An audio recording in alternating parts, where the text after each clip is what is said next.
por 5 minutos para fazer as suas perguntas, mais vezes 3, 15 minutos, senador Fernando Bezerra. Senador, eu entendi que o senador Rogério me fez perguntas, mas não me foi dada a oportunidade. Não fez. Fez um discurso. Eu fiz 4 perguntas e a senhora respondeu as 4 perguntas. Você fala nas minhas perguntas. Ele só fez as 4 perguntas assim. Eu fiz 4 perguntas, presidente, e as 4 perguntas ela respondeu. Eu fiz aqui, eu vou voltar E outra, ele disse que não queria ouvir a resposta dela. Não, ela Deixando respondeu. bem claro, deixando bem claro. Por favor, me respeite. Por favor, me respeite. Deixa eu te- Respeitei, você me respeite. Por favor, me respeite. O senhor Por favor, deixou, respeite. o senhor deixou muito claro, o senhor deixou muito claro. Muito claro que eu fiz 4 perguntas e disse que queria a resposta sim ou não. Mas uma outra o senhor fez e disse que não queria ouvir a Eu resposta. perguntei, não, eu quero que o senhor me respeite. Vamos ouvir o senador, por favor. Ele fez 4 perguntas, ela respondeu as As 4. 4 perguntas que eu fiz que ela respondeu. A senhora defende ela disse sim. A senhora defende o uso de máscara? Ela disse sim. A senhora defende a imunização, a vacinação em massa? Ela disse sim. A senhora defende a imunização natural? De rebanho? Ela disse não. Então eu fiz 4 perguntas e depois, no meu direito de parlamentar, fiz aquilo que doutor. se manda. E não é o senhor, nem nenhum parlamentar, nem ninguém que vai dizer como eu devo me portar aqui. Sabe por quê? Porque eu tenho a minha opinião e a minha opinião é clara. Todos que estão vindo aqui vêm treinados para mentir, enganar o Brasil e brincar. Senador, eu peço respeito, eu vim aqui na qualidade de técnica, o senhor está me acusando de mentirosa. Me respeite, senador, me respeite. A senhora aqui é somente Não. uma... Não, senhor presidente, Ela não lhe chamou, ele não chamou seriamente. senhor presidente, Senhor presidente, senhor presidente, senhor ela presidente, é uma... vou fazer a minha pergunta. Uma testemunha. Ela não... Já tinha terminado, o senador Girão, se meteu. Senhor presidente, senhores senadores, Obrigado, senador. Obrigado, senador. senhor relator, senador Renan Calheiros, doutora Mayra Pinheiro. Inicialmente, senhor presidente, eu gostaria de trazer ao conhecimento dessa comissão parlamentar de inquérito o relatório publicado agora, em maio, pela UBS, uma empresa global que presta serviços financeiros a pessoas físicas, empresas e instituições com escritórios em mais de 50 países. Em síntese, o relatório conclui que o Brasil vem se saindo bem em seu programa de vacinação, tendo vacinado um percentual da população acima da média dos demais países em desenvolvimento, tanto em termos absolutos quanto em termos relativos. De fato, o Brasil já vacinou cerca de 20% da sua população, ao passo que nos demais países emergentes esse percentual é de apenas 13%. Além disso, o fato de o Brasil possuir uma pirâmide etária relativamente jovem permitirá que o país retorne à normalidade antes do esperado. Esse mesmo relatório da UBS aponta que, caso o programa de vacinação seja implementado de acordo com o atual planejamento do governo, será possível retomar a atividade econômica plena já em outubro desse ano. O relatório conclui que, caso a vacinação continue no ritmo atual, a possibilidade de uma terceira onda de Covid no Brasil fica bastante diminuída. Em outras palavras, o relatório sinaliza que a economia brasileira pode começar a se normalizar mais cedo do que se imagina.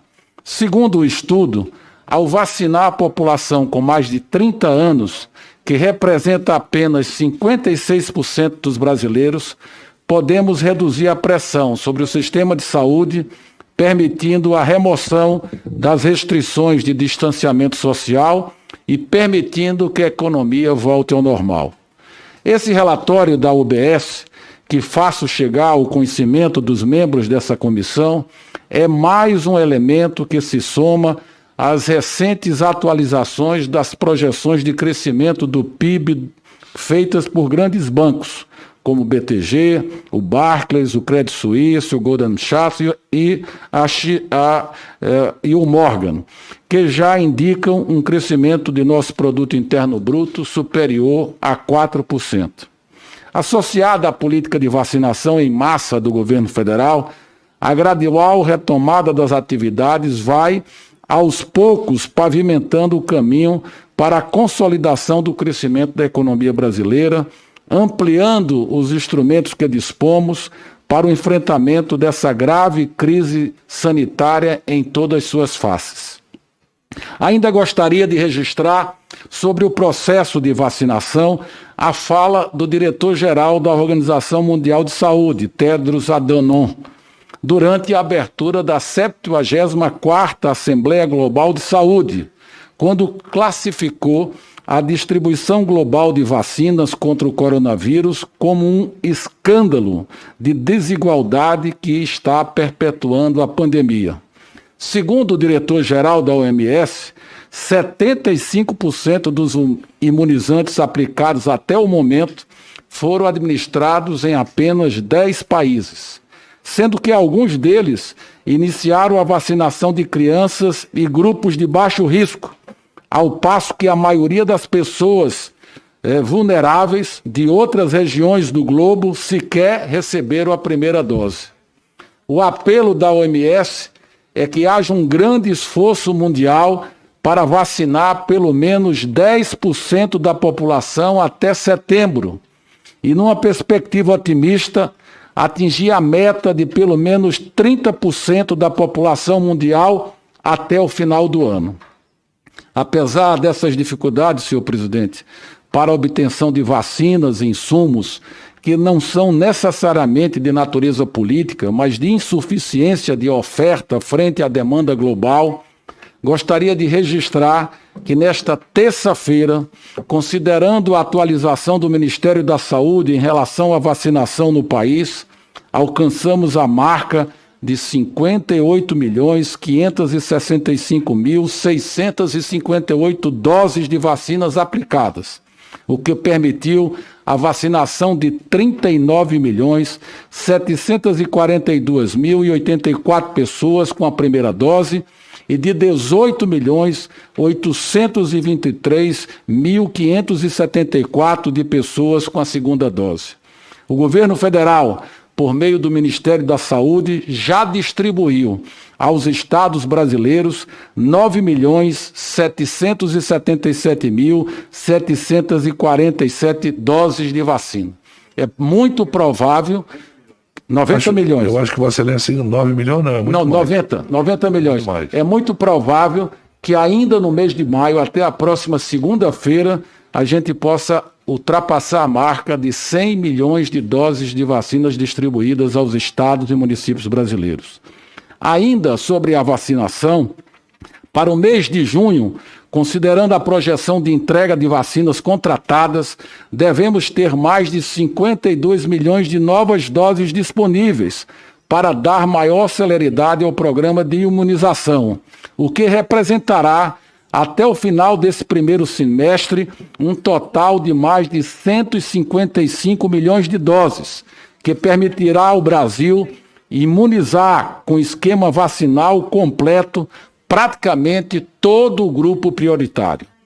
Para o terceiro trimestre, julho, agosto e setembro, são mais 166 milhões de doses previstas, o que nos permitirá, conforme sinaliza o relatório da UBS que mencionei há pouco, imunizar os brasileiros acima dos 30 anos, garantindo o retorno gradual e seguro da população economicamente ativa até o final de setembro. Por fim, com a previsão de mais 310 milhões de doses no último trimestre, outubro, novembro e dezembro deste ano, tenho certeza que estaremos muito bem amparados para conter a transmissão do coronavírus no país. Sobre a oitiva da presente reunião, é importante salientar que a secretária de Gestão do Trabalho e da Educação na Saúde, sob titularidade da doutora Mayra Pinheiro, desde o início de janeiro de 19, tem por finalidade elaborar e propor políticas de formação e desenvolvimento profissional para a área de saúde, planejar, coordenar e apoiar as atividades relacionadas ao trabalho e à educação na área de saúde, promover a integração dos setores de saúde e de educação, a fim de fortalecer as instituições formadoras de profissionais atuantes na área, dentre outras atribuições. No âmbito de suas competências, a Secretaria de Gestão do Trabalho e da Educação na Saúde foi lançado o programa O Brasil Conta Comigo, uma ação estratégica instituída com o objetivo de mitigar os efeitos da Covid-19 no SUS por meio do fortalecimento do quadro de profissionais de saúde no enfrentamento.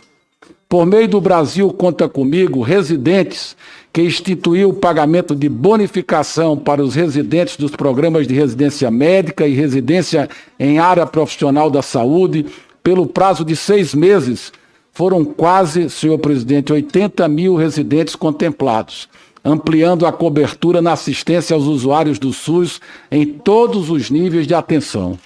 Já o Brasil Conta Comigo Acadêmicos promoveu o apoio excepcional e temporário aos alunos do 5º e do 6º anos do curso de Medicina e do último ano dos cursos de Enfermagem, Fisioterapia e Farmácia, que atuaram sob supervisão do SUS. Em todo o país, quase 6 mil estudantes recrutados se apresentaram para atuar. Por fim, o Brasil Conta Comigo Profissionais de Saúde, que cadastrou mais de 1 milhão de profissionais de saúde do Brasil, visando a capacitação conforme os protocolos de manejo clínico do Ministério da Saúde para o enfrentamento da Covid-19, a fim de auxiliar os gestores das 3 esferas de governo. No curso de capacitação, que aborda as recomendações sobre manejo clínico e processos de trabalho aos profissionais dedicados à condução de pacientes com coronavírus, senhor presidente, foram mais de 345 mil profissionais de saúde que concluíram a capacitação e foram devidamente certificados. Eu fiz questão de fazer essa leitura da atuação da doutora Mayra Pinheiro, à frente dessa importante Secretaria do Ministério da Saúde, para poder trazer luzes aqui ao esforço que o governo federal e o Ministério da Saúde empreenderam no sentido de capacitar profissionais para que a gente pudesse ter uma melhor performance no enfrentamento da pandemia quando os pacientes estão hospitalizados, estão enfrentando ali a vida ou a morte nos leitos de UTIs que foram contratados pelo governo federal para socorrer os estados brasileiros. Foram mais de 18 mil leitos de UTI em 2020 e agora em 2021, 22 mil leitos de UTI para poder ajudar aos brasileiros a ultrapassar essa terrível pandemia. Eu quero e faço questão absoluta, doutora Mayra, de dizer que a sua participação nessa tarde, manhã-tarde, hoje aqui na Comissão Parlamentar de Inquérito, ela foi muito importante.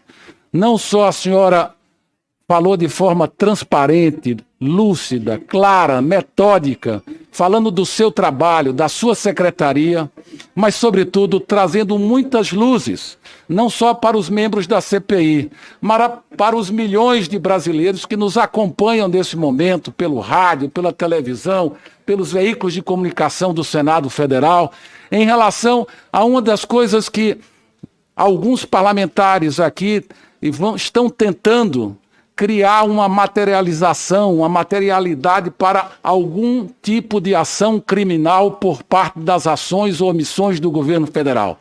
Sobretudo numa área que me parece impossível haver qualquer materialidade, que é a questão do tratamento precoce. O senador Marcos Rogério teve a oportunidade de falar do tratamento precoce aqui mesmo, dentro do Brasil, trazendo os protocolos de diversos estados brasileiros, que ainda hoje seguem essas regras que estão previstas nesses protocolos. E Vossa Excelência, com toda a calma, com toda a tranquilidade, ao fazer a defesa da liberdade do médico, amparada na Convenção de Helsinki, para poder receitar dentro daquilo que está disponível e à luz do conhecimento médico, do conhecimento científico, oferecer a melhor solução para que os pacientes desses médicos possam sobreviver e possam sair melhor do contágio da pandemia. Eu quero lhe parabenizar. Vossa Excelência não perdeu a postura, não perdeu a tranquilidade, nem dos momentos em que Vossa Excelência foi interrompida no seu raciocínio, nem quando muitas vezes alguns parlamentares surpresos com a sua performance tentaram interditar as suas ideias. Vossa Excelência se saiu muito bem, porque o tratamento precoce não está sendo utilizado só aqui no Brasil. Está sendo utilizado em outros países do mundo, essa é a realidade. Portanto, a CPI, enquanto instrumento de disputa política, ela pode servir aos propósitos de alguns. Mas o que eu espero que a CPI possa, ao final, ao longo desses ricos depoimentos que nós ainda vamos ouvir, mas que Vossa Excelência inaugurou aqui uma fase toda muito especial, que é trazendo também informações científicas, informações técnicas, que validam algumas ações que foram aqui desenvolvidas no nosso país, de forma absolutamente dentro das regras da saúde pública, dentro do respeito ao conhecimento científico e sem atropelo de qualquer evidência científica que possa justificar o contrário. Eu tive a oportunidade, durante o intervalo do almoço, de conversar com muitos jornalistas. E a repercussão da sua presença aqui é muito forte. É muito forte porque, de fato, aqui se apoiam em 3 argumentos. O isolamento social que não tenha sido promovido na forma adequada no Brasil. Quando todas as estatísticas disponíveis por várias entidades mostra que o isolamento social promovido na América Latina e no Brasil em particular foi muito maior do que dos países desenvolvidos. Mas mesmo assim, o número de óbitos aqui na América Latina é superior aos países desenvolvidos. Então não é o isolamento em si que vai justificar o número de mortes. Também está claro que não será através do tratamento precoce. Muito pelo contrário. Talvez se o tratamento precoce tivesse sido usado com maior intensidade, nós poderíamos ter tido um número de mortes muito menor. E depois a questão da vacina. Pode ter havido atrasos em algumas negociações? Sim, pode ter. Mas não houve dolo, não houve negligência. E o Brasil já tem contratado, senador Renan Calheiros, mais de 660 milhões de doses. O brasileiro precisa saber. Contratos assinados com o governo brasileiro. Mas isso... Nós estamos recebendo já 100 milhões de doses. Ele me perguntou, apesar do esforço do governo para não contratar. Eu estou dizendo que esse governo contratou. Este governo contratou 662 milhões de doses de vacina. E, na realidade, o que nós estamos enfrentando aqui no Brasil é o que muitos países estão enfrentando. Não tem oferta de vacinas para chegar na hora, senador, e poder atender a necessidade de todos. Nós estamos vivendo um escândalo, como diz o presidente da Organização Mundial de Saúde, na distribuição desigual das vacinas. Países ricos que reservaram essas vacinas e que não estão distribuindo. A produção de vacina que precisa ser escalada. Olha, eu quero encerrar. Senhor presidente, eu não vou abusar da sua boa vontade. Mas uma das opções que o governo brasileiro fez e que vai ser reconhecido depois dos trabalhos dessa CPI foi a aposta na AstraZeneca através da transferência de tecnologia. Hoje eu vi um depoimento com a velocidade que se está tendo na produção de vacinas para atender os países da África, dos países pobres, dos países de baixa renda. Anote, senador Renan Calheiros, o Brasil vai exportar vacina a partir do final desse ano, início do ano que vem, para ajudar os países mais pobres. E isso foi uma decisão de governo, de não comprar apenas a vacina pronta, mas de apostar na transferência de tecnologia para poder fazer através da Fundação Biomanguinhos, da nossa Fiocruz. E eu encerro, porque os comentários da doutora Mayra em relação à Fiocruz foram respeitosos. O que ela denunciou foi a falta de impessoalidade no ambiente de trabalho, com o uso de fotografias de personalidades políticas, com slogans políticos na repartição de trabalho. Foi isso que ela aqui criticou. Ela criticou que se utilize Senador repartições Fernando. públicas para fazer a promoção pessoal de quem quer que seja. E isso está previsto na Constituição Federal.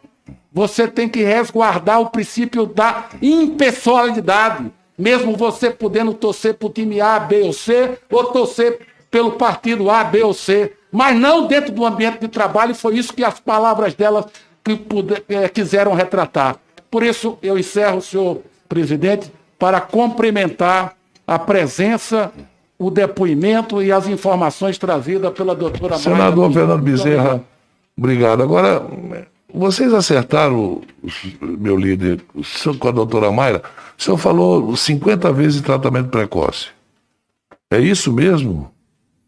Falei sim, falei tratamento precoce. Doutora Mayra, a senhora defende tratamento precoce? Não, peraí, deixa a doutora Mayra responder, por favor. Eu defendo que o médico possa usar tudo que ele tem disponível para salvar os seus pacientes. Não, tudo bem, eu também concordo. A senhora defende o tratamento precoce, doutora Mayra? Uma pergunta objetiva. Defendo o tratamento no início da doença, de todas as doenças. Mas isso aí Tratamento, não foi não, senador. Não, senador, ela repetiu 50 vezes aqui. Ela repetiu 50 vezes dizendo que ela não defende tratamento precoce, ela defende tratamento inicial. Que a tese aqui é que o governo tá bom.